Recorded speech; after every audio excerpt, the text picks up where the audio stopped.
ಪ್ರೀತಿಯ ವಿದ್ಯಾರ್ಥಿಗಳೇ, ಈ ಒಂದು ವಿಡಿಯೋ ತರಗತಿಗೆ ನಿಮಗೆಲ್ಲರಿಗೂ ಸ್ವಾಗತ. 9ನೇ ತರಗತಿ ಅಧ್ಯಾಯ 9 ಎರಡು ಚರಾಕ್ಷರವುಳ್ಳ ರೇಖಾತ್ಮಕ ಸಮೀಕರಣಗಳ ಮುಂದುವರೆದ ಭಾಗ. ಮಕ್ಕಳೇ, ಕಳೆದ ಅವಧಿಯಲ್ಲಿ ಎರಡು ಚರಾಕ್ಷರವುಳ್ಳ ರೇಖಾತ್ಮಕ ಸಮೀಕರಣದ ಆದರ್ಶ ರೂಪದ ಬಗ್ಗೆ ತಿಳ್ಕೊಂಡ್ರಿ. ಹಾಗೆ ಸಮೀಕರಣದ ABC ಬೆಲೆಗಳನ್ನು ಗುರುತಿಸಿ, ಸಹಗುಣಕಗಳ ಬೆಲೆಗಳನ್ನು ಗುರುತಿಸಿ ಬರೆಯೋದನ್ನು ತಿಳ್ಕೊಂಡ್ರಿ. ಸಮೀಕರಣಕ್ಕೆ ಪರಿಹಾರಗಳನ್ನು ಕಂಡುಹಿಡಿಯೋದು ಹೇಗೆ ಅನ್ನೋದನ್ನು ತಿಳ್ಕೊಂಡ್ರಿ. ಈ ಅವಧಿಯಲ್ಲಿ ಎರಡು ಚರಾಕ್ಷರವುಳ್ಳ ರೇಖಾತ್ಮಕ ಸಮೀಕರಣಕ್ಕೆ ನಕ್ಷೆಯನ್ನು ಎಳೆಯೋದು ಹೇಗೆ ಅನ್ನೋದನ್ನು ತಿಳ್ಕೊಂಡ್ರಿ. ಇಲ್ಲಿವರೆಗೂ ನೀವು ಎರಡು ಚರಾಕ್ಷರವುಳ್ಳ ರೇಖಾತ್ಮಕ ಸಮೀಕರಣವನ್ನು ಬೀಜಗಣಿತೀಯವಾಗಿ ಪರಿಹಾರ ಕಂಡುಹಿಡಿಯೋದನ್ನು ತಿಳ್ಕೊಂಡಿದ್ರಿ. ಈಗ ರೇಖಾಗಣಿತೀಯವಾಗಿ ಅವನ್ನ ಯಾವ ರೀತಿ ಅಭಿವ್ಯಕ್ತಿಗೊಳಿಸೋದು ಅಂತ ನೋಡೋಣ. ಈಗಾಗಲೇ ನೀವು 8ನೇ ತರಗತಿಯಲ್ಲಿ ನಕ್ಷೆಯನ್ನು ಸಮೀಕರಣಕ್ಕೆ ಎಳೆದಿದ್ದೀರ. ಸರಳ ಸಮೀಕರಣಕ್ಕೆ ಯಾವ ರೀತಿ ನಕ್ಷೆ ಬರುತ್ತದೆ ಮಕ್ಕಳೇ? ಸರಳ ರೇಖೆ ಬರುತ್ತದೆ ಅನ್ನೋದು ನಿಮಗೆ ಗೊತ್ತಿದೆ ಅಲ್ವಾ? ಸೊ ನಾವು ಇನ್ನು ಸರಳ ಸಮೀಕರಣಕ್ಕೆ ಸರಳ ರೇಖೆ ಬರ್ತದೆ, ನಕ್ಷೆಯನ್ನು ಎಳೆದಾಗ ಅಂತ ನೀವು ತಿಳ್ಕೊಂಡಿದ್ದೀರಾ. ಸೊ ಹಾಗಾದರೆ ನಾವು ನಕ್ಷೆಯನ್ನು ಎಳಿಬೇಕು ಅಂದರೆ ಏನು ಬೇಕು? ಹಂಗಾರೆ ನಿರ್ದೇಶಾಂಕ ಬಿಂದುಗಳು ಬೇಕು. ಹಾಗಾದರೆ ನಾವು ಒಂದು ಉದಾಹರಣೆ, ಒಂದು ಲೆಕ್ಕವನ್ನು ತೆಗೆದುಕೊಂಡು ಈಗ ಅದಕ್ಕೆ ನಕ್ಷೆಯನ್ನು ಎಳೆಯೋದು ಹೇಗೆ ಅಂದರೆ ನಾವು ರೇಖಾಗಣಿತೀಯವಾಗಿ ಯಾವ ರೀತಿ ಪರಿಹಾರವನ್ನು ಅದಕ್ಕೆ ಸಮೀಕರಣಕ್ಕೆ ಕಂಡುಹಿಡಿಯೋದು ಅನ್ನೋದನ್ನು ಈಗ ತಿಳ್ಕೊಳ್ಳೋಣ. ನಕ್ಷೆಯನ್ನು ಉದಾಹರಣೆ 1, x plus y equals 8. ಈ ಒಂದು ಸಮೀಕರಣದ ನಕ್ಷೆಯನ್ನು ನಾವು ರಚಿಸಬೇಕು. ಈಗ ಸಮೀಕರಣದ ನಕ್ಷೆಯನ್ನು ರಚಿಸೋಣ. ಸೊ ಇದಕ್ಕೆ ಪಾಯಿಂಟ್ಸನ್ನು ನಾವೀಗ ಕಂಡುಹಿಡ್ಕೊಳ್ಳೋಣ. ಇಲ್ಲಿ ನಿಮಗೆ ಪರಿಹಾರವನ್ನು ಕಂಡುಹಿಡಬೇಕಾಗುತ್ತೆ. ಯಾವುದಾದ್ರೂ ಕನಿಷ್ಠ 2 ಬಿಂದುಗಳಾದರೂ ಬೇಕು. ನಮಗೆ 3 ಬಿಂದುಗಳನ್ನು ಕಂಡುಹಿಡ್ಕೊಂಡ್ರೆ ಒಳ್ಳೆಯದು. ಯಾಕೆಂದರೆ ನಮಗೆ ಕನ್ಫರ್ಮ್ ಆಗುತ್ತೆ ಅದು ಕರೆಕ್ಟಾಗಿ ಮಾಡಿದೀವೋ ಇಲ್ಲ ಅಂತ. ಹಾಗಾಗಿ ಕನಿಷ್ಠ 3 ಬಿಂದುಗಳನ್ನಾದ್ರೂ ನಾವು ಕಂಡುಹಿಡ್ಕೋಬೇಕಾಗುತ್ತೆ. ಸೊ ಪರಿಹಾರವನ್ನು ಕಂಡುಹಿಡೋಣ.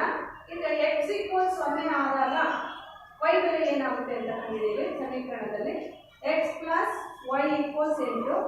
x ಗೆ 0 ಕೊಟ್ಕೊಂಡಾಗ y ಬೆಲೆ ಏನು ಬಂತು ಮಕ್ಕಳೇ? 8. ಹಾಗಾದರೆ y is equal to 8 ಆಯಿತು. ಒಂದು ಪರಿಹಾರ ಏನಾಯಿತು?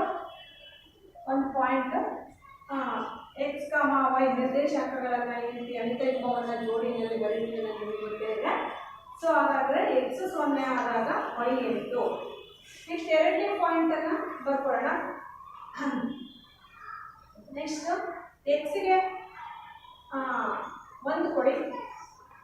ಎಕ್ಸ್ಗೆ 1 ಕೊಟ್ಟಾಗ ಏನಾಗುತ್ತೆ ನೋಡೋಣ. 1 plus y equals 8. ಹಾಗಾದರೆ y ಈಕ್ವಲ್ಸ್ ಏನಾಯಿತು? +1 ಈ ಕಡೆ ಬಂದರೆ -1 ಆಯಿತು. 8ರ ಬಂದು ಹೋದರೆ 7 ಆಯಿತು. ಹಾಗಾದರೆ ಇನ್ನೊಂದು ಪಾಯಿಂಟ್ ಏನಾಗುತ್ತೆ? 1, 7. ನೆಕ್ಸ್ಟ್ ಮೂರನೇ ಪಾಯಿಂಟನ್ನು ಕಂಡುಹಿಡಿಯೋಣ. ಎಕ್ಸಿಗೆ 2 ಕೊಡಿ. ಎಕ್ಸ್ ಬೆಲೆಯನ್ನು ನೀವೇ ಯಾವುದು ಬೇಕಾದರೂ ಈ ರೀತಿ ಕೊಟ್ಕೊಂತ y ಬೆಲೆಯನ್ನು ಕಂಡುಹಿಡಿಬೇಕು. ಅಥವಾ ವೈಗೇನೆ ಬೆಲೆಯನ್ನು ನೀಡಿಬಿಟ್ಟು ಎಕ್ಸ್ನ ಬೆಲೆನಾರ ಕಂಡುಹಿಡಿಬೋದು. ಒಂದರದ್ದು ಚರಾಕ್ಷರದ ಬೆಲೆ ನಾವೇ ಕೊಟ್ಕೊಳ್ಳೋದು, ಇನ್ನೊಂದರ ಬೆಲೆಯನ್ನು ಆ ಸಮೀಕರಣಕ್ಕೆ ಆದೇಶಿಸಿಬಿಟ್ಟು ಇನ್ನೊಂದು ಬೆಲೆಯನ್ನು ಈ ರೀತಿ ಕಂಡುಹಿಡಿದಾಗ ನಮಗೆ ಪರಿಹಾರ, ಆ ಸಮೀಕರಣಕ್ಕೆ ಸಂಬಂಧಿಸಿದಂಥ ಪರಿಹಾರ ಸಿಗುತ್ತದೆ ನಮಗೆ. ಸೊ x = 2 ಆದಾಗ 2 plus y equals 8 ಆಯಿತು. ಹಾಗಾದರೆ y ಈಕ್ವಲ್ಸ್ ಏನಾಗುತ್ತೆ? +2 ಈ ಕಡೆ ಬಂದರೆ -2 ಆಯಿತು. 8ರ 2 ಹೋದರೆ 6. ಹಾಗಾದರೆ ಇನ್ನೊಂದು ಪರಿಹಾರ ಯಾವುದಾಗುತ್ತೆ? ಮೂರನೇ ಪರಿಹಾರ.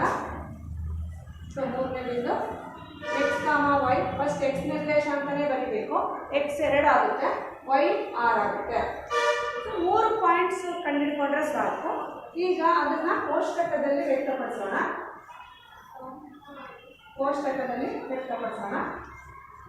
x, y. ಎಕ್ಸಿಗೆ ಮೊದಲನೇ ಪಾಯಿಂಟ್ ಯಾವ್ದು ಕೊಟ್ಟಿದ್ದೀವಿ? 0 ಕೊಟ್ಟಿದ್ದೀವಿ. 0 ಕೊಟ್ಟಾಗ y ಬೆಲೆ ಏನು ಬಂದಿದೆ? 8 ಬಂದಿದೆ. ನೆಕ್ಸ್ಟ್ ಎಕ್ಸಿಗೆ 1 ಕೊಟ್ಟಿದ್ದೀವಿ. y ಬೆಲೆ ಏನು ಬಂದಿದೆ? 7 ಬಂದಿದೆ. ನೆಕ್ಸ್ಟ್ ಎಕ್ಸಿಗೆ 2 ಕೊಟ್ಟಾಗ y ಬೆಲೆ ಏನಾಗಿದೆ? 6 ಆಗಿದೆ. ಸೊ ಈ ಎಲ್ಲ ಪಾಯಿಂಟ್ಸನ್ನು ಈಗ ನಕ್ಷೆಯ ಮೂಲಕ ನಾವು ಪ್ರತಿನಿಧಿಸಬೇಕಾಗುತ್ತೆ.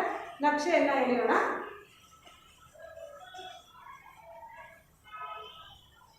ನಕ್ಷೆಯಲ್ಲಿ ಹಾಕಬೇಕು ಅಂದರೆ x ಅಕ್ಷ y ಅಕ್ಷವನ್ನು ಎಳ್ಕೋಬೇಕು. ಪರಸ್ಪರ 2 ಲಂಬವಾಗಿರುವಂತೆ ರೇಖೆಗಳನ್ನು ಈ ರೀತಿ ಎಳ್ಕೋಬೇಕಾಗುತ್ತೆ. ನಿರ್ದೇಶಾಂಕ ರೇಖಾಗಣಿತದಲ್ಲೂ ಕೂಡ ನೀವು ಕಲಿತಿದ್ದೀರಾ. ಗ್ರಾಫನ್ನು ಹಾಕಬೇಕು, ಪಾಯಿಂಟ್ಸನ್ನು ಗುರುತಿಸೋದು ಹೇಗೆ ಅನ್ನೋದನ್ನು.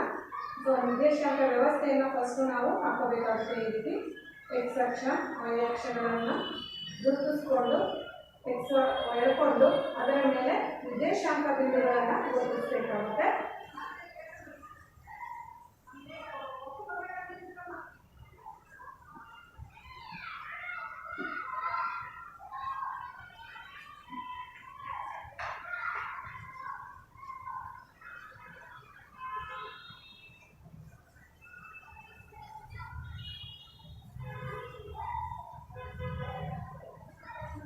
ಸೊ ಈಗ ಎಕ್ಸ್ ಒ ಎಕ್ಸ್ ಡ್ಯಾಶ್ ಅನ್ನು ಎಕ್ಸ್ ಅಕ್ಷ ಅಂತಲೂ ವೈ ಒ ವೈ ಡ್ಯಾಶ್ ಅನ್ನು ವೈ ಅಕ್ಷ ಅಂತಲೂ ಕರಿತೀವಿ ಅಂತ ನಿಮಗೆ ಗೊತ್ತೇ ಇದೆ. ಈ ಕಡೆ ಓ ಎಕ್ಸ್ ಕಡೆ ಬರೋದು ಧನಾತ್ಮಕ ದಿಕ್ಕು ಆಗಿರೋದ್ರಿಂದ +1 +2 3 4 1 ಸೆಂಟಿಮೀಟರ್ಗೆ 1 ಮೂಲಮಾನದಂತೆ ವೈ ಅಕ್ಷ ಮತ್ತು ಎಕ್ಸ್ ಅಕ್ಷ ಎರಡರಲ್ಲೂ ತೆಗೆದುಕೊಳ್ತಾ ಇದ್ದೀವಿ. ಈ ಕಡೆ ಋಣಾತ್ಮಕ ದಿಕ್ಕು ಆಗಿರೋದ್ರಿಂದ -1 -2 -3 -4 ಇತ್ಯಾದಿ. ಇಲ್ಲಿ ಸ್ಕೇಲನ್ನು ಬರೀಬೇಕು, ಪ್ರಮಾಣವನ್ನು. ಎಕ್ಸ್ ಅಕ್ಷ ಮತ್ತು ವೈ ಅಕ್ಷ ಎರಡೂ ಕೂಡ 1 ಸೆಂಟಿಮೀಟರ್ಗೆ 1 ಮೂಲಮಾನ ಅಂತ ಬರ್ಕೋಣ. ಸೊ ಈಗ ವೈ ಅಕ್ಷದಲ್ಲಿ ಓ ವೈ ಕಡೆ ಬರೋದೆಲ್ಲ ಧನಾತ್ಮಕ ದಿಕ್ಕು ಆಗಿರೋದ್ರಿಂದ +1 2 3 4 5 6 7 8 9 ಇಲ್ಲಿ ನಮಗೆ ಎಷ್ಟು ಬೇಕು ಅಂತ ನೋಡಿಕೊಂಡು ಬೆಲೆಗಳನ್ನು ಅಷ್ಟರವರೆಗೂ ಗುರುತಿಸ್ಕೊಳ್ಳೋಣ. ಇಲ್ಲಿ ವೈ ಬೆಲೆ 8ವರೆಗೂ ಇದೆ, 8ವರೆಗೂ ಗುರುತಿಸ್ಕೊಂಡ್ರೆ ಸಾಕು. ಕೆಳಗಡೆ ಮೈನಸ್ ಇಲ್ಲ, ಒಂದೆರಡು ಬರಂಗೆ ಇಲ್ಲಿ ಹಾಕೋದು, -1 -2 ಇತ್ಯಾದಿ. ಸೊ ಈಗ ಈ ಪಾಯಿಂಟ್ಸನ್ನು ಇದ್ರ ಮೇಲೆ ಹಾಕೋಣ. ಗ್ರಾಫ್ ಮೇಲೆ ಎಕ್ಸ್ 0 ಇದ್ದಾಗ ವೈ ಎಷ್ಟು 8. ಈಗ ಎಕ್ಸ್ 0 ಇದ್ದಾಗ ವೈ 8 ಅಂದರೆ ಅದರಲ್ಲಿ ಎರಡು ನಿರ್ದೇಶಾಂಕಗಳಲ್ಲಿ ಒಂದು 0 ಆಯಿತು ಅಂದರೆ ಅಕ್ಷದ ಮೇಲೆ ಬರ್ತದೆ ಅಂತ ನೀವು ನಿರ್ದೇಶಾಂಕಗಳಿಂದ ಅಧ್ಯಾಯದಲ್ಲಿ ತಿಳ್ಕೊಂಡಿದ್ದೀರಾ. ಸೊ ಹಾಗಾದರೆ ಎಕ್ಸ್ 0 ಆಗಿರೋದ್ರಿಂದ ವೈ ಬೆಲೆ ಏನಿದೆಯೋ ಅಲ್ಲಿಗೆ ಬರುತ್ತೆ. ವೈ 8 ಇರೋದ್ರಿಂದ ನೋಡಿ, ವೈ 8 + 8 ಇಲ್ಲಿದೆ. ಎಕ್ಸ್ 0 ಆಗಿರೋದ್ರಿಂದ ಎಕ್ಸ್ ಇಲ್ಲ, ಹಾಗಾಗಿ ವೈ 8 ಅಂದರೆ ಇಲ್ಲೇ ಬಂತು ಪಾಯಿಂಟ್. ಇದು 0,8 ಈ ಬಿಂದು. ನೆಕ್ಸ್ಟು ಎಕ್ಸ್ 1 ಇದ್ದಾಗ ವೈ 7.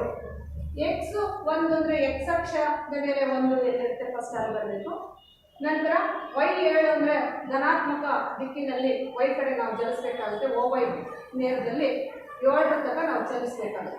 ಇಲ್ಲಿ ಚಲಿಸ್ಬಿಟ್ಟು ಪಾಯಿಂಟನ್ನು ಇಲ್ಲಿಗೆ ಹಾಕಬೇಕು. ಇದು ಪಾಯಿಂಟ್ 1,7. ನೆಕ್ಸ್ಟ್ ಎಕ್ಸ್ 2 ಇದ್ದಾಗ ವೈ 6. ಎಕ್ಸ್ 2 ಇದ್ದಾಗ ವೈ 6 ಅಂದರೆ 2 ನೀಟಿಗೆ ಹೋಗ್ಬಿಟ್ಟು ಎಕ್ಸ್ 2 ಹತ್ರ ಬಂದ್ಬಿಟ್ಟು ವೈ 6 ಅಂದರೆ ಧನಾತ್ಮಕ ದಿಕ್ಕಿನಲ್ಲಿ ಚಲಿಸಿದಾಗ 6 ಮಾನದಷ್ಟು ದೂರದಲ್ಲಿ ಚಲಿಸ್ಬಿಟ್ಟು ನಾವು ಪಾಯಿಂಟನ್ನು ಹಾಕಬೇಕಾಗುತ್ತೆ. ಇದು 2,6 ಪಾಯಿಂಟು. ಸೊ ಈಗ ಈ ಮೂರು ಬಿಂದುಗಳನ್ನು ನಾವು ಒಂದೇ ಲೈನಲ್ಲಿ ಇದೆ. ಆ 3 ಬಿಂದುಗಳು ನಾವು ಮಾಡಿರೋದು ಸರಿಯೋ ತಪ್ಪ ಅಂತ ನೋಡ್ಕೋಬೇಕು ಅಂದರೆ ನಾವು ಎಷ್ಟರ ಪರಿಹಾರಗಳನ್ನು ಕಂಡಿದ್ದೀವಿ ಅವಷ್ಟು ಕೂಡ ಈ ರೀತಿ ಒಂದೇ ಲೈನಲ್ಲಿ ಇದ್ದರೆ ನಾವು ಮಾಡಿರೋದು ಕರೆಕ್ಟು, ಪರಿಹಾರಗಳನ್ನು ಕಂಡುಹಿಡಿದಿರೋದು ಕರೆಕ್ಟ್ ಅಂತ ಅರ್ಥ. ಸೊ ಹಾಗಾಗಿ ಇದು ಸರಳ ರೇಖೆ ಬರುತ್ತದೆ. ಈ ಥರ 3 ಬಿಂದುಗಳನ್ನು ರೇಖಾಗತವಾಗಿರುವಂಥವು ಸಿಗ್ತವೆ. ಅದನ್ನು ಸೇರಿಸಿದ್ರೆ ನಮಗೆ ಒಂದು ಸರಳ ರೇಖೆ ದೊರೆಯೋದನ್ನು ನಾವು ಇಲ್ಲಿ ಗಮನಿಸಬಹುದಾಗುತ್ತೆ. ಸೊ ಇದು ಯಾವ ಸಮೀಕರಣದ ನಕ್ಷೆ ಆಗಿದೆ? ಇಲ್ಲಿ x + y = 2 ಈ ಸಮೀಕರಣದ ನಕ್ಷೆ ಆಗುತ್ತದೆ. ಹೀಗೆ ನಾವು ರೇಖಾಗಣಿತೀಯವಾಗಿ ಈ ಒಂದು ಸಮೀಕರಣಕ್ಕೆ ಅಭಿವ್ಯಕ್ತಿಯನ್ನು ಬಳಸಬಹುದಾಗಿರುತ್ತದೆ. ಈ ಒಂದು ಸರಳ ರೇಖೆಯ ಮೇಲಿರುವಂಥ ಪ್ರತಿಯೊಂದು ಬಿಂದುವು ಕೂಡ ಆ ಸಮೀಕರಣಕ್ಕೆ ಪರಿಹಾರವಾಗಿರುತ್ತದೆ. ನಿಮಗೆಲ್ಲ ಗೊತ್ತಿದೆ ಮಕ್ಕಳೇ, ಸರಳ ರೇಖೆಯ ಮೇಲೆ ಅನಂತ ಬಿಂದುಗಳಿರ್ತವೆ, ಅಪರಿಮಿತ ಬಿಂದುಗಳಿರ್ತವೆ. ಪ್ರತಿಯೊಂದು ಬಿಂದುವು ಆ ಸಮೀಕರಣಕ್ಕೆ ಪರಿಹಾರ ಆಗೋದ್ರಿಂದ ಯಾವುದಾದ್ರೂ ಒಂದು 3 ಬಿಂದುಗಳನ್ನು ನಾವು ಕಂಡುಹಿಡಿದು ನಾವು ನಕ್ಷೆಯನ್ನು ಹಾಕಿದ್ರೆ ಸಾಕು, ಸರಳ ರೇಖೆಯನ್ನು ಅನಂತ ದೂರದವರೆಗೆ ಎರಡೂ ಕಡೆನೂ ಎಷ್ಟು ದೂರದವರೆಗೆ ಬೇಕಾದರೂ ನಾವು ಗುರುತಿಸ್ಬೋದಾಗಿರುತ್ತದೆ. ಸೊ ಹಾಗಾಗಿ 3 ಬಿಂದುಗಳನ್ನು ನಾವು ಗುರುತಿಸಿ ಈ ರೀತಿ ನಕ್ಷೆಯನ್ನು ರಚಿಸಬೇಕಾಗುತ್ತೆ. ಇದರ ಮೇಲೆ ಬರುವಂಥ ಪ್ರತಿಯೊಂದು ಬಿಂದುವು ಕೂಡ ಆ ಸಮೀಕರಣಕ್ಕೆ ಪರಿಹಾರವಾಗಿರುತ್ತದೆ ಅನ್ನೋದನ್ನು ನೆನಪಿಟ್ಕೋಬೇಕಾಗುತ್ತೆ. ಸೊ ಈಗ ಅಭ್ಯಾಸದ ಲೆಕ್ಕಗಳನ್ನು ನೋಡೋಣ. ಅಭ್ಯಾಸದ ಲೆಕ್ಕಗಳು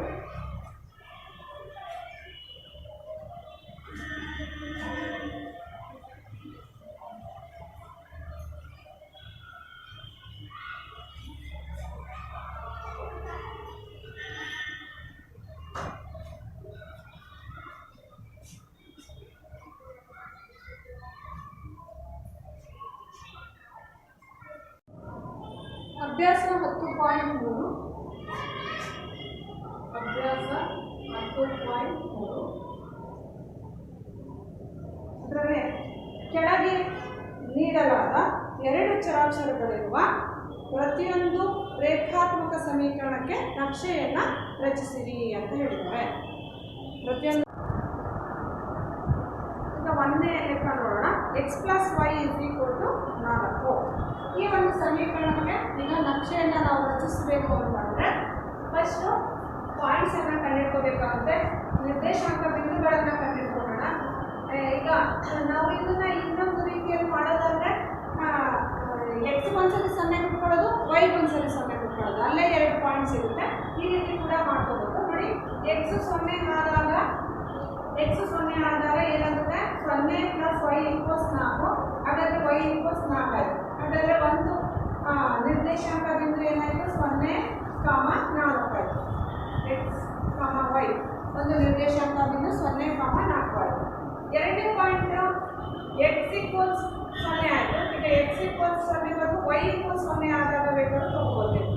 ಒಂದ್ಸರಿ x ಒಂದ್ಸರಿ 0 ತಗೋಬೋದು, ಇನ್ನೊಂದ್ಸರಿ y ಒಂದ್ಸರಿ 0 ತಗೋಬೋದು. ಹಾಗಾದರೆ y 0 ಆಗಿದ್ರೆ ಇಲ್ಲಿ ಏನಾಗುತ್ತೆ? x + y ಅಂದರೆ 0 = 4 ಆಯಿತು. x = 4 ಆಯಿತು. ಹಾಗಾದರೆ ಇನ್ನೊಂದು ಬಿಂದು ಏನಾಗುತ್ತೆ? x, y, x ಅಂದರೆ 4, y ಅಂದರೆ 0. ಇನ್ನೊಂದು ಬಿಂದು ಸಿಕ್ತು. ಅದೇ ರೀತಿ ಮೂರನೇ ಪಾಯಿಂಟ್ ಕಂಡುಹಿಡ್ಕೊಳ್ಳೋಣ ಅಂದರೆ ಇಲ್ಲಿ x ಗೆ 1 ಅನ್ನು ಕೊಡಿ. 0 ಕೊಟ್ಟಿದ್ದೀವಲ್ವ, ಈಗ 1 ಅನ್ನು ಕೊಡಿ. x ಗೆ 1 ಕೊಟ್ಟಾಗ ಏನಾಗುತ್ತೆ? x ಅಂದರೆ 1, y ಕಂಡುಹಿಡಿಬೇಕು. ಹಾಗಾದರೆ y = ಏನಾಗುತ್ತೆ? +1 ಈ ಕಡೆ ಬಂದರೆ -1 ಆಯಿತು. ಹಾಗಾದರೆ 4ರ 1 ಹೋದರೆ 3 ಆಯಿತು.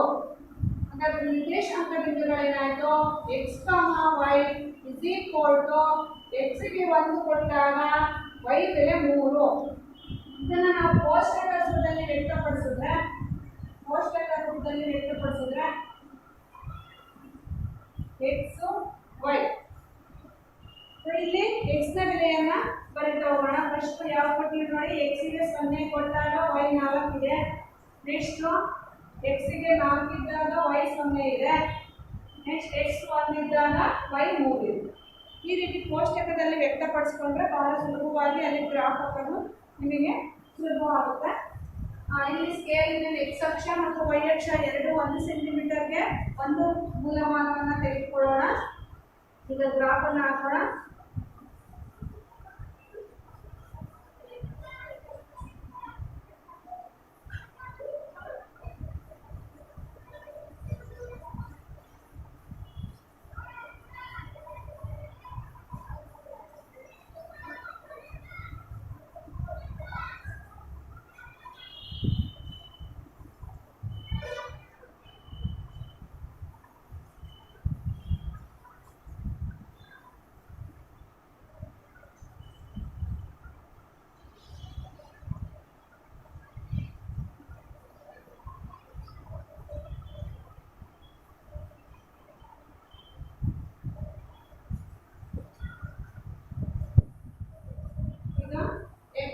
x dash x ಅಕ್ಷ, y dash y ಅಕ್ಷ. ಈ ಕಡೆ ಬರೋದೆಲ್ಲ ಧನಾತ್ಮಕ ದಿಕ್ಕು ಆಗಿರೋದ್ರಿಂದ +1 +2 3 4. ಈ ಕಡೆ ಬರೋದು -1 -2 -3. y ನ ದಿಕ್ಕಿನಲ್ಲಿ ಧನಾತ್ಮಕವಾಗಿ ಗುರುತಿಸಿ ಬರಬೇಕು. 1 ಸೆಂಟಿಮೀಟರ್ಗೆ ಒಂದೊಂದು ಮೂಲಮಾನದಂತೆ ತೆಗೆದುಕೊಂಡಿದ್ದೇವೆ. ಈಗ ಬಿಂದುಗಳನ್ನು ಗುರುತಿಸೋಣ. ಬಿಂದುಗಳನ್ನು ಗುರುತಿಸಿ x 0 ಇದ್ದಾಗ y 4, x 0 ಇದ್ದಾಗ y 4 ಇಲ್ಲಿ ಬರ್ತದೆ. ಪಾಯಿಂಟ್ 0 4 ಈ ಬಿಂದು. ನೆಕ್ಸ್ಟ್ x 4 ಇದ್ದಾಗ y 0, x 4 ಮೇಲಿದೆ, y ಇಲ್ಲ, y 0 ಆಗಿರೋದ್ರಿಂದ ಇಲ್ಲಿ ಬರುತ್ತೆ 4, 0 ಇದು. ಇನ್ನು ನೆಕ್ಸ್ಟ್ ಬಿಂದು x 1 ಇದ್ದಾಗ y 3, x 1 ಇದ್ದಾಗ y 3, 1, 3 ಇಲ್ಲಿ ಬರುತ್ತೆ. ಸೊ ಈ ಮೂರು ಬಿಂದುಗಳನ್ನು ನಾವು ಸೇರಿಸಿ ಎಳೆದಾಗ ನಮಗೆ ಗ್ರಾಫ್ ಸಿಗುತ್ತೆ. ನಕ್ಷೆ, ಸಮೀಕರಣದ ನಕ್ಷೆ ನಮಗೆ ದೊರೆಯುತ್ತದೆ. ಇದು ಸಮೀಕರಣದ ನಕ್ಷೆ ಆಗ್ತದೆ. ಯಾವ ಸಮೀಕರಣದ ನಕ್ಷೆ? x ಪ್ಲಸ್ y ಈಕ್ವಲ್ಸ್ 4 ಈ ಸಮೀಕರಣದ ನಕ್ಷೆ ಆಗುತ್ತದೆ. ಇದರ ಮೇಲೆ ಬರುವಂಥ ಪ್ರತಿಯೊಂದು ಬಿಂದುವು ಕೂಡ ಈ ಸಮೀಕರಣದ ಪರಿಹಾರವಾಗುತ್ತದೆ. ಹೀಗೆ ಸಮೀಕರಣವನ್ನು ನೀಡಿದಾಗ ನಾವು ಕನಿಷ್ಠ ಮೂರು ಪರಿಹಾರಗಳನ್ನು ಈ ರೀತಿ ಕಂಡುಹಿಡಿದು x ಅಥವಾ y ಯಾವುದಕ್ಕಾದರೂ ಒಂದು ಬೆಲೆಯನ್ನು ನೀಡಿ ಇನ್ನೊಂದು ಚರಾಕ್ಷರದ ಬೆಲೆಯನ್ನು ಕಂಡುಹಿಡಿದರೆ ಪರಿಹಾರ ನಮಗೆ ದೊರೆಯುತ್ತದೆ. ನಿರ್ದೇಶಾಂಕ ಬಿಂದುಗಳನ್ನು ಕನಿಷ್ಠ ಮೂರಾದರೂ ಈ ರೀತಿ ಕಂಡುಹಿಡ್ಕೊಂಡು ನಿರ್ದೇಶಾಂಕ ವ್ಯವಸ್ಥೆಯನ್ನು ಇಟ್ಕೊಂಡು ಆಮೇಲೆ ಆ ಬಿಂದುಗಳನ್ನು ಗುರುತಿಸಿ ನಾವು ನಕ್ಷೆಯನ್ನು ರಚಿಸಿದಾಗ ಸರಳ ಸಮೀಕರಣಕ್ಕೆ ಈ ರೀತಿ ಸರಳ ರೇಖೆ ಬರೋದನ್ನು ನೀವು ಗಮನಿಸಬಹುದಾಗಿರುತ್ತೆ. ಇನ್ನೊಂದು ಲೆಕ್ಕವನ್ನು ನೋಡೋಣ. ಈಗ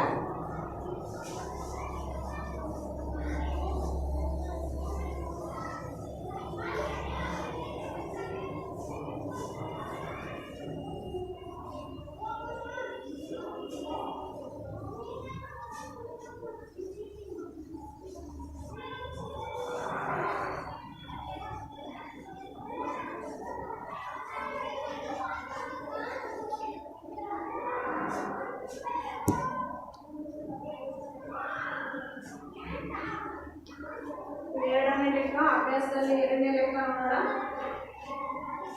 y ಈಕ್ವಲ್ಸ್ 3x. ನೋಡಿ, ಇಲ್ಲಿ x ಗೆ ಬೆಲೆಯನ್ನು ನೀಡ್ತಾ ಹೋಗೋಣ. x 0 ಆದಾಗ y ಬೆಲೆ ಏನಾಗುತ್ತೆ ನೋಡಿ. x 0 ಕೊಟ್ಟರೆ 0 ಇಂದ ಏನು ಕೂಡಿಸಿದ್ರು 0. x 0 ಆದಾಗ y 0. ಹಾಗಾದರೆ ಬಿಂದು ಏನಾಯಿತು? x 0 ಆದಾಗ y ಕೂಡ 0 ಒಂದು ಬಿಂದು ಆಯಿತು. ಎರಡನೇ ಬಿಂದು ಕಂಡುಹಿಡಿಯೋಣ. x 1 ಆದಾಗ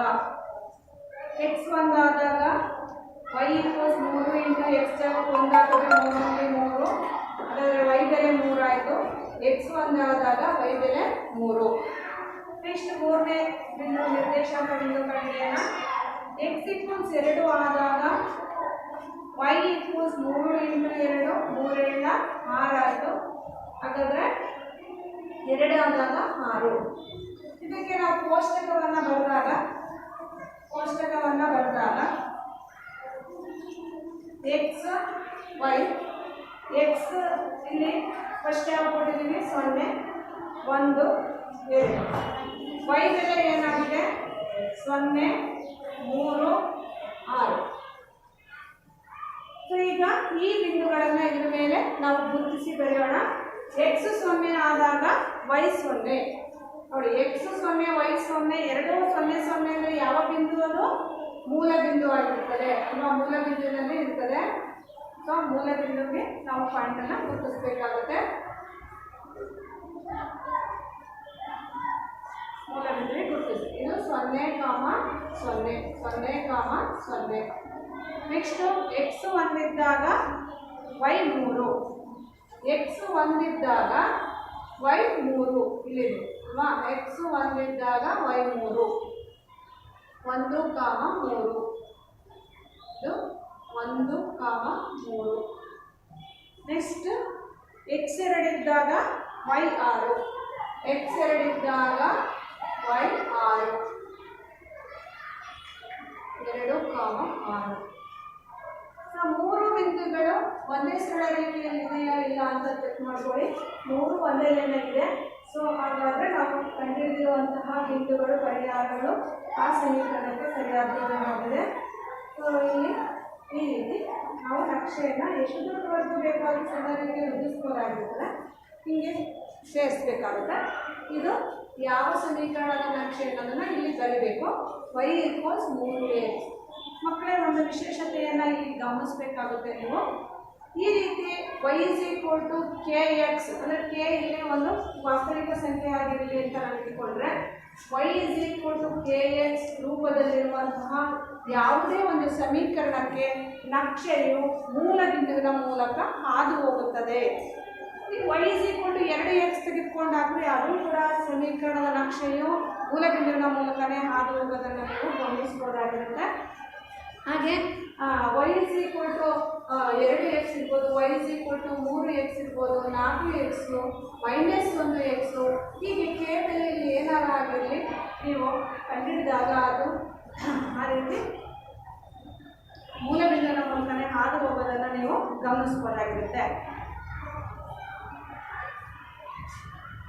ಇನ್ನೊಂದು ಸಮಸ್ಯೆಯನ್ನು ಈಗ ನೋಡೋಣ. 4x + 6y = 18 ಈ ಸಮೀಕರಣವನ್ನು ನಕ್ಷೆಯ ಮೂಲಕ ಪ್ರತಿನಿಧಿಸೋಣ.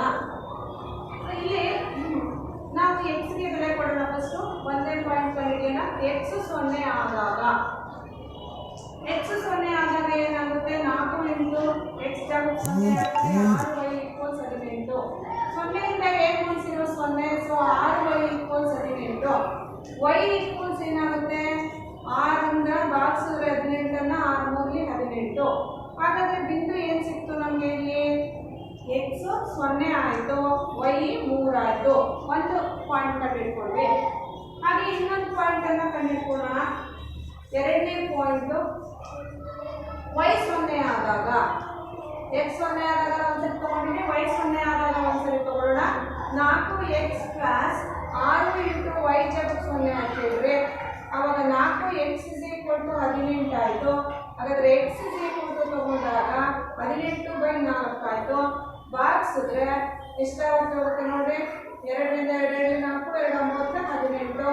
2ರಿಂದ 9 ಭಾಗಿಸಿದ್ರೆ 4.5. ಸೊ ಅವೆರಡು ಬಿಂದುಗಳನ್ನು ನಾವು ಕೋಷ್ಟಕದಲ್ಲಿ ಬರೆದಾಗ ಯಾವ ರೀತಿ ಬರುತ್ತೆ, ನಕ್ಷೆ ಯಾವ ರೀತಿ ಬರುತ್ತದೆ ಅಂತ ನೋಡೋಣ. ಕೋಷ್ಟಕದಲ್ಲಿ ಬರೆದಾಗ x 0 ಆದಾಗ y 3, y 0 ಆದಾಗ x 4.5 ಆಗಿದೆ. ಅದರ ನಕ್ಷೆ ಯಾವ ರೀತಿ ಬರ್ತದೆ? 4.5. ಸೊ ಈ ರೀತಿ ಬರ್ತದೆ ನೋಡಿ. x 0 ಆದಾಗ y 3 ಬಿಂದುವನ್ನು ಗುರುತಿಸಿದ್ದೀವಿ. ನೆಕ್ಸ್ಟು x 0 ಆದಾಗ y 4.5.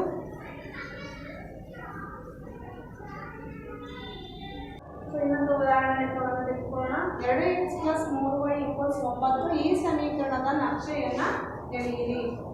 ಈ ಸಮೀಕರಣದ ನಕ್ಷೆಯನ್ನು ಎಳೆಯಿರಿ.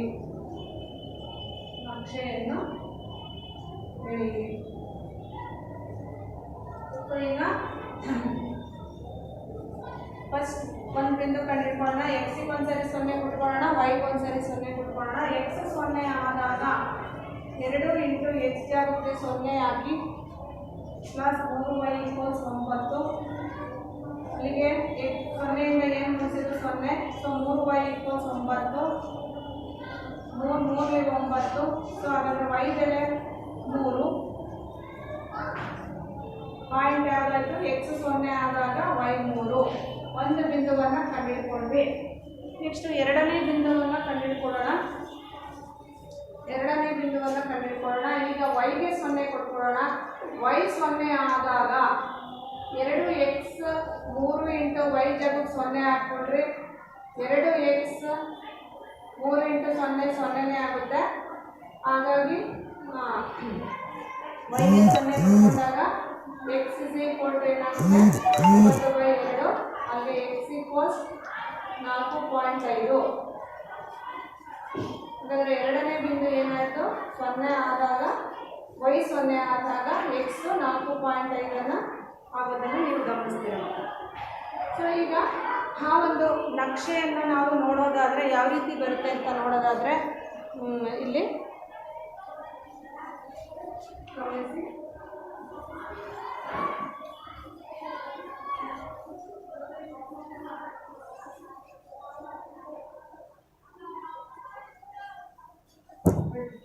So x dash, y dash, 1 2 3 4 ಈ ಕಡೆ ಬರೋದಿಲ್ಲ. -1 -2 -3 ಮೇಲ್ಭಾಗದಲ್ಲಿ y ಅಕ್ಷದಲ್ಲಿ +1 2 3 4 5 6 7 ಕೆಳಗಡೆ ಬರೋದು -1 -2 ಇತ್ಯಾದಿ. ಈಗ ಇದರಲ್ಲಿ ನಾವು ಬಿಂದುಗಳನ್ನು ಗುರುತಿಸಿದಾಗ x 0 ಇದ್ದಾಗ y 3, ಇದು 0, 3. x 4.5 ಇದ್ದಾಗ y 0, 4.5 ಅಂದರೆ 4 ಆದಮೇಲೆ 10 ಗೆರೆಗಳು ಏನಿರ್ತಾವೋ ಅದರಲ್ಲಿ 5ನೇ ಗೆರೆ ಏನು ಬರುತ್ತೋ ಅಂದರೆ 4 ಮತ್ತು 5ರ ನಡುವೆ ಇರುವಂಥ ಪಾಯಿಂಟು ಅಲ್ಲಿಗೆ ಹಾಕಬೇಕಾಗುತ್ತೆ. ಸೊ ಇಲ್ಲಿ 4.5 0. ಈಗ ಈ ಎರಡು ಬಿಂದುಗಳನ್ನು ಸೇರಿಸಿ ಎಳೆದ್ರೆ ನಮಗೆ ನಕ್ಷೆ ದೊರೆಯುತ್ತದೆ.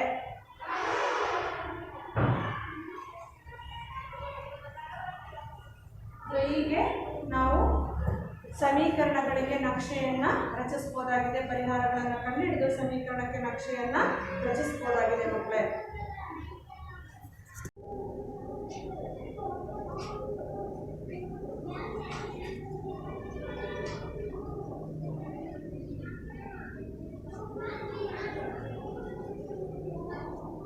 ಅಭ್ಯಾಸ 10.3ರ ಎರಡನೇ ಲೆಕ್ಕವನ್ನು ನೋಡೋಣ. 2,14ರ ಮೂಲಕ ಹಾದು ಹೋಗುವ ಎರಡು ಸರಳ ರೇಖೆಗಳ ಸಮೀಕರಣಗಳನ್ನು ಬರೆಯಿರಿ. ಇಂತಹ ಇನ್ನೆಷ್ಟು ಸರಳ ರೇಖೆಗಳಿವೆ ಏಕೆ? ಸೊ ಈಗ ಇದುವರೆಗೂ ಸಮೀಕರಣ ಕೊಟ್ಟಿರ್ತಿದ್ರು, ನಾವು ಅದಕ್ಕೆ ಪರಿಹಾರವನ್ನು ಕಂಡುಹಿಡಿತಿದ್ವಿ. ಈಗ ಆ ಬಿಂದುವನ್ನು ಕೊಟ್ಟಿದ್ದಾರೆ, ಅದಕ್ಕೆ ಸಂಬಂಧಿಸಿದಂತಹ ನಾವು ಸಮೀಕರಣವನ್ನು ಬರಿಬೇಕಾಗುತ್ತೆ ಇಲ್ಲಿ. ಸೊ ಹಾಗಾದರೆ ನಾವೀಗ ಕೊಟ್ಟಿರೋ ಅಂಥ ಬೆಲೆಯಲ್ಲಿ ಬಿಂದುವಿನಲ್ಲಿ ಎಕ್ಸ್ ಅಂದರೆ ಬೆಲೆ 2 ಇದೆ, ವೈ ಅಂದರೆ 14 ಇದೆ. ಈಗ ಸಮೀಕರಣವನ್ನು ನಾವು ರಚಿಸಬೇಕಾಗುತ್ತೆ. ಒಂದನೇದು ಇಲ್ಲಿ ಎಕ್ಸ್ ಪ್ಲಸ್ ವೈ ಈಕ್ವಲ್ಸ್ ಎಷ್ಟಾಗುತ್ತೆ ನೋಡಿ. ಎಕ್ಸ್ ಅಂದರೆ 2, ವೈ ಅಂದರೆ 14, ಕೂಡಿದ್ರೆ 2 4 14, ಕೂಡಿದ್ರೆ 16 ಆಯಿತು. ಇದು ಒಂದು ಸಮೀಕರಣ ರಚನೆ ಆಯಿತು. ಸೊ ಈ ಎರಡು ಮೂಲಗಳನ್ನು, ಈ ಎರಡು ಬೆಲೆಗಳನ್ನು ಹೊಂದಿರುವಂಥದ್ದು ಒಂದು ಸಮೀಕರಣ ರಚನೆ ಆಯಿತು. ಈಗ ಇನ್ನೊಂದು ಸಮೀಕರಣನ ರಚನೆ ಮಾಡೋಣ. ಈಗ ಎಕ್ಸ್ ಅಂದರೆ 2, ವೈ ಅಂದರೆ 14. ಎಕ್ಸ್ ಮೈನಸ್ ವೈ ಅಂದರೆ ಅಲ್ಲಿಗೆ 2ರಲ್ಲಿ 14 ಕಳೆದ್ರೆ -12 ಆಯಿತು. ಇದು ಇನ್ನೊಂದು ಸಮೀಕರಣ ಆಯಿತು. ಈ ಒಂದು ನಿರ್ದೇಶಾಂಕಗಳನ್ನು ಹೊಂದಿರುವಂಥ ಇನ್ನೊಂದು ಸಮೀಕರಣ ಆಯಿತು. ಇದೇ ರೀತಿ ನಾವು ಎಷ್ಟು ಬೇಕಾದರೂ ಸಮೀಕರಣಗಳನ್ನು ರಚನೆ ಮಾಡ್ತಾ ಹೋಗ್ಬೋದು. ಯಾಕೆ ಅಂದರೆ ಒಂದು ಬಿಂದುವಿನ ಮೂಲಕ ಅಪರಿಮಿತ ಸಂಖ್ಯೆಯ ಸರಳ ರೇಖೆಗಳನ್ನು ಎಳಿಬೋದು. ಆದ್ದರಿಂದ ಅನೇಕ ಸಮೀಕರಣಗಳನ್ನು ರಚಿಸ್ಬೋದಾಗಿದೆ. ಸೊ ಹಾಗಾದರೆ ಇಂತಹ ಇನ್ನೆಷ್ಟು ಸಮೀಕರಣಗಳನ್ನು ರಚಿಸಬಹುದು ಅಂದರೆ ಅಪರಿಮಿತ ಸಮೀಕರಣಗಳನ್ನು ರಚಿಸಬಹುದು ಅಂತ ನಾವು ಹೇಳ್ಬೋದಾಗಿರುತ್ತೆ.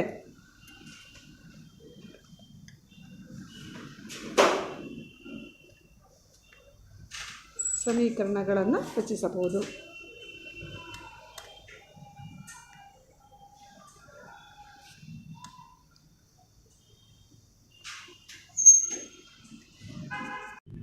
ಸೊ ಒಂದು ಬಿಂದುವಿನ ಮೂಲಕ ಅಪರಿಮಿತ ಸರಳ ರೇಖೆಗಳನ್ನು ಎಳೆಯಬಹುದು.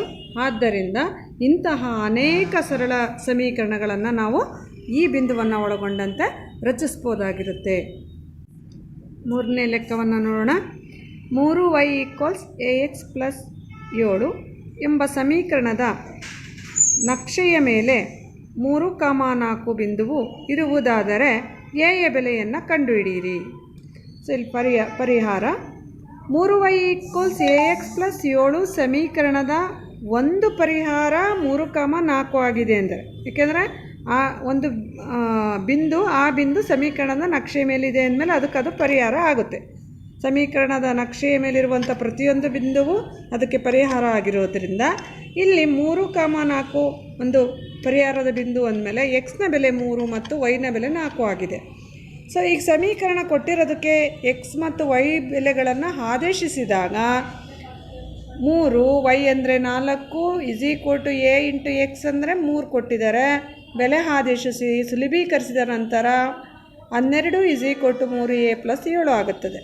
ಹಾಗಾದರೆ 3a = 12 - 7 ಆಗುತ್ತದೆ. a = ಎಷ್ಟಾಗುತ್ತದೆ?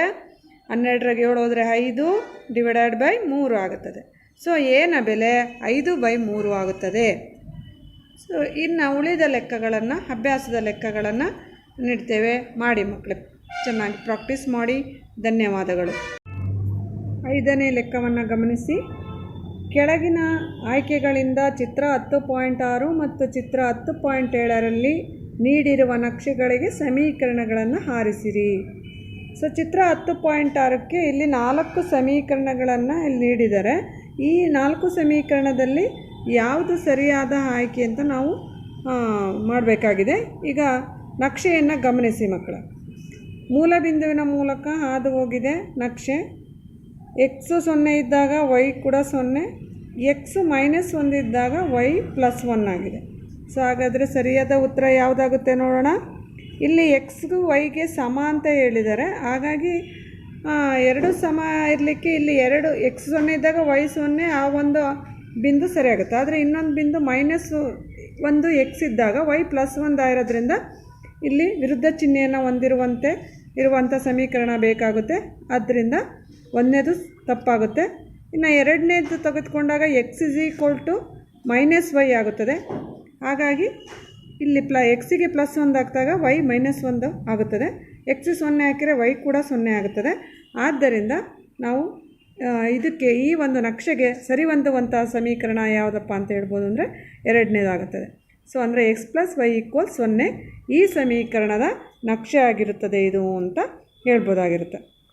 ಇನ್ನು 10.7 ಚಿತ್ರ 10.7 ಇದಕ್ಕೆ ಸಂಬಂಧಪಟ್ಟಂತೆ ಸಮೀಕರಣ ಯಾವುದಾಗುತ್ತೆ ಅಂತ ನೋಡಿದಾಗ ಎಕ್ಸ್ 0 ಇದ್ದಾಗ ವೈ 2, ಎಕ್ಸ್ 2 ಇದ್ದಾಗ ವೈ 0, ಸೊ ಎಕ್ಸ್ -1 ಇದ್ದಾಗ ವೈ 3 ಆಗಿದೆ. ಸೊ ಅದಕ್ಕೆ ಸರಿ ಹೊಂದುವಂಥ ಸಮೀಕರಣ ಯಾವುದಾಗುತ್ತಪ್ಪ ಇದರಲ್ಲಿ ಅಂದರೆ ಮೂರನೇ ಸಮೀಕರಣ ಸರಿಯಾದ ಉತ್ತರ ಆಗುತ್ತದೆ. ಸೊ ಮೂರನೇ ಸಮೀಕರಣ ಯಾವುದಿಲ್ಲಿ y = -x+2 ಈ ಒಂದು ಸಮೀಕರಣವು ಈ ನಕ್ಷೆಗೆ ಸರಿ ಹೊಂದುವಂಥ ಸಮೀಕರಣ ಆಗಿರುತ್ತದೆ.